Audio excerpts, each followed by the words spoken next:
bonsoir. Ils sont adolescents et pourtant ils apprennent déjà à lancer leur propre start-up. Reportage dans une école genevoise qui mise sur l'innovation. C'est ça le but de cet atelier. C'est de faire votre propre projet, de comprendre ce que c'est, de créer peut-être même une entreprise. 5 écoles privées remontent dont 3 genevoises proposent depuis la rentrée des ateliers développant l'esprit d'entreprendre des jeunes de 10 à 17 ans. Le but n'est pas de créer de futurs patrons, mais plutôt de leur donner des solutions pour s'adapter au monde de demain. Et le nombre de jeunes présents ne trompe pas. L'entrepreneuriat, ça ne les laisse pas indifférents. J'espère apprendre comment créer une entreprise, à trouver les budgets, à trouver l'idée surtout. Parce que j'entends beaucoup des gens qui créent des entreprises, mais j'aimerais bien savoir comment ils font aussi. Ça nous fait découvrir autre chose aussi et puis ça sort de ce qu'on fait habituellement. Comme ça, quand je serai grande, je saurai faire ma propre entreprise. Bonjour à tous. Claudia, une adolescente qui a participé au premier atelier mis sur pied l'an passé, vient témoigner du projet qu'elle a pu mener à bien grâce à ce cours. Moi, mon projet l'année dernière, c'était un yearbook interactif. Au début, quand je voulais faire ça, je me voyais pas aller voir le directeur et dire je vais faire ça et il me demandera oui d'accord et tu vas faire comment et moi je saurais pas comment faire. Donc là, on m'a appris comment faire. C'est pour ça que j'ai fait cet atelier pour avoir les outils. Et pour l'école Moser, qui accueille 2 cours par semaine, cet atelier s'inscrit parfaitement dans le prolongement des activités et de l'état d'esprit de l'établissement, mais aussi dans la réalité changeante du marché du travail et des aspirations de ces jeunes. Il y a un changement de paradigme profond qui s'est opéré ces 15 dernières années. J'avais des élèves qui venaient me présenter, quand ils avaient fini l'école, leur projet de vie, et c'était souvent université et gravir les échelons dans une entreprise de renom sur la place genevoise ou lausannoise. Aujourd'hui, les élèves qui reviennent me parler de leur vie, de ce qu'ils deviennent et de ce qu'ils font, me présentent leur start-up en fait. Si vous voulez, ces ateliers, ce que j'aime beaucoup, c'est que ça s'inscrit d'une manière pratique. Là, ils peuvent se confronter une fois avant l'université à ce que veut dire de créer, de développer un projet autour de l'esprit d'entreprise. Cet atelier, en option, ne fait pas partie du cursus scolaire pour l'instant.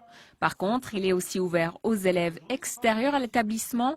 Il en coûtera entre 300 et 350 francs par trimestre aux parents souhaitant faire de leur progéniture des entrepreneurs en herbe.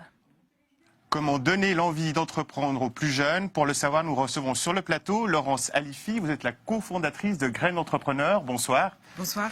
Laurence Alifi, pourquoi avoir décidé de lancer ce programme Graines d'entrepreneurs? Écoutez, la raison pour laquelle j'ai créé ce programme, c'est avant tout pour ma fille.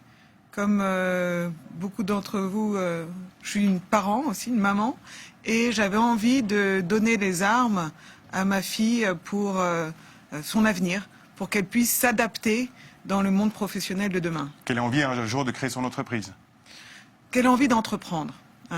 Entreprendre, ça veut dire se prendre en main. Ça n'a pas forcément une connotation d'entreprise. On peut entreprendre un projet associatif, un projet humanitaire. Mais entreprendre, c'est être acteur. C'est se prendre en main. Et c'est ça que je voulais lui apprendre. Alors on pourrait se faire l'avocat du diable et se dire, mais finalement à l'adolescence, qu'il n'a pas autre chose à faire et d'autres rêves que de devenir patron un jour. Alors, on n'entreprend pas pour devenir riche. On entreprend pour devenir soi. C'est un accomplissement de soi. Être patron, quelque part, c'est on va dire, une conséquence de cette volonté. C'était important pour moi de pouvoir transmettre le goût d'innover et l'esprit d'entreprendre le plus tôt possible, avant que ces jeunes soient formatés par l'école, par le monde professionnel par la suite. Mais vous me disiez même en préparant l'émission, vous alliez encore plus loin, vous disiez entreprendre, c'est rendre le monde aussi meilleur. Il y a aussi cette idée-là, justement, pas que le profit, mais contribuer à changer la société. Non, dans mes propos, il n'est pas forcément question de profit. Comme je vous le dis, entreprendre, c'est redevenir acteur de sa vie et entreprendre, lorsqu'on explique aux enfants comment trouver justement une idée de projet, on leur explique avant tout qu'il faut observer autour de soi pour répondre à un problème. Observez les problèmes des gens. Soyez utile. Utile, c'est vraiment le mot. Ça ne sert à rien, je leur dis, de créer une 10e casquette design de mode. Nous, ce qu'on attend de vous, c'est que vous vouliez améliorer le monde. Parce que quand on est enfant, c'est ça qu'on cherche. On cherche à changer le monde. Et moi, je voulais continuer ça. Je voulais leur donner les outils pour que plus tard, ils le changent. Alors aujourd'hui, justement, pour changer le monde, il y a 5 écoles qui ont rejoint Graines d'entrepreneurs. Est-ce qu'on peut imaginer qu'il y en aura davantage ces prochaines années? Est-ce que c'est votre souhait, j'imagine? Alors oui, c'est mon souhait. Effectivement, ces écoles sont venues naturellement vers nous. Lorsqu'on a mis en place ce programme l'année dernière, c'était aussi pour que les enfants retrouvent, les enfants qu'on va appeler les enfants différents, qui sont un peu mal adaptés au système scolaire classique, retrouvent une motivation pour les études et retrouvent, on va dire, un sens pratique aux matières qu'ils apprennent à l'école. Alors aujourd'hui, petit bémol, entre guillemets, aujourd'hui, ce ne sont que des écoles privées qui proposent ce programme Graines d'entrepreneurs. Est-ce qu'il y a des démarches aussi qui sont entreprises au niveau de l'école publique? Alors ce sont des écoles privées qui hébergent les ateliers, mais ils sont ouverts à tous. C'est-à-dire que tous les enfants de la région, tous les enfants du quartier peuvent participer à cet atelier, et ça c'est important. Le seul intérêt effectivement de ces écoles privées, c'est que elles peuvent décider pour elles-mêmes.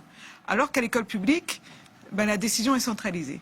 Mais nous nous sommes organisés, nous, avec ce programme, pour pouvoir être disponibles pour l'école publique, avec aussi les résultats de ce programme et des ateliers dans ces écoles. En quelques secondes, si des parents nous écoutent ou nous regardent, en tout cas, et qu'ils souhaitent mettre leur enfant justement dans ce programme Graines d'entrepreneurs, qu'est-ce qu'ils font? Écoutez, ils vont sur le site, et il y a la liste des ateliers disponibles en Romandie. Ils nous envoient, ils n'ont plus qu'à cliquer préinscription, et là, ils pourront inscrire leur enfant. Et je vous assure que la joie qu'on voit et l'enthousiasme qu'on voit sur ces enfants de enfin pouvoir comprendre comment on entreprend, ça n'a pas d'égal. Ce sera le mot de la fin. Merci d'être venu sur notre plateau. Merci. Cette semaine, notre rubrique Startup vous fait découvrir une nouvelle façon de régler ses achats.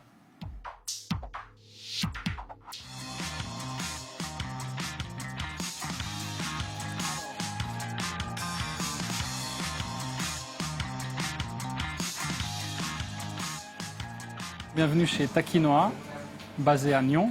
C'est un des clients Bcash qui nous fait confiance maintenant depuis plus d'une année. Allez-y madame, vous pouvez retirer.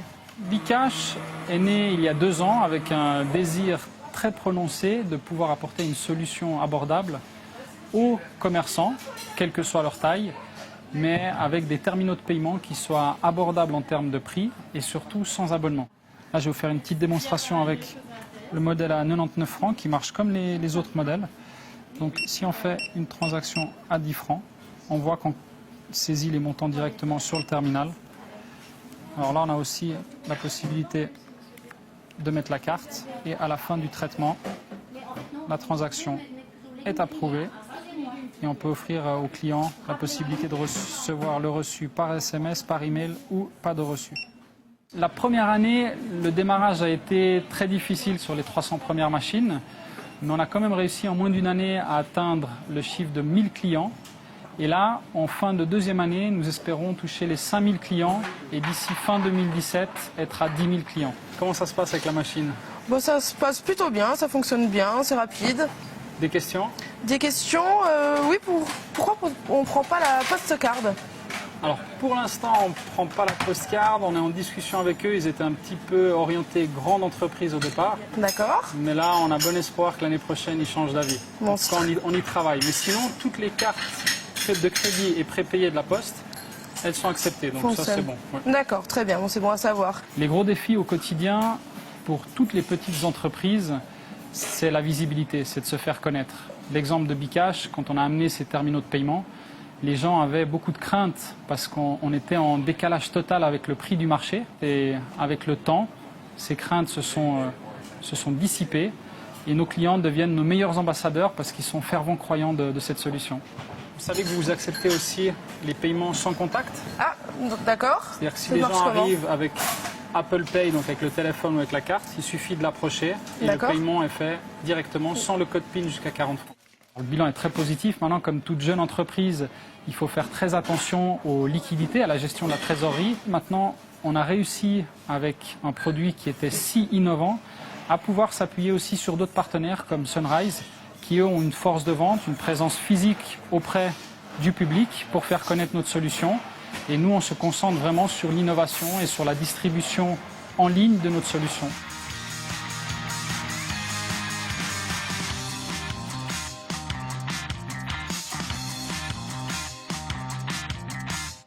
C'est la fin de cette émission. La semaine prochaine, 3D Eco vous fera découvrir les alternatives au sponsoring.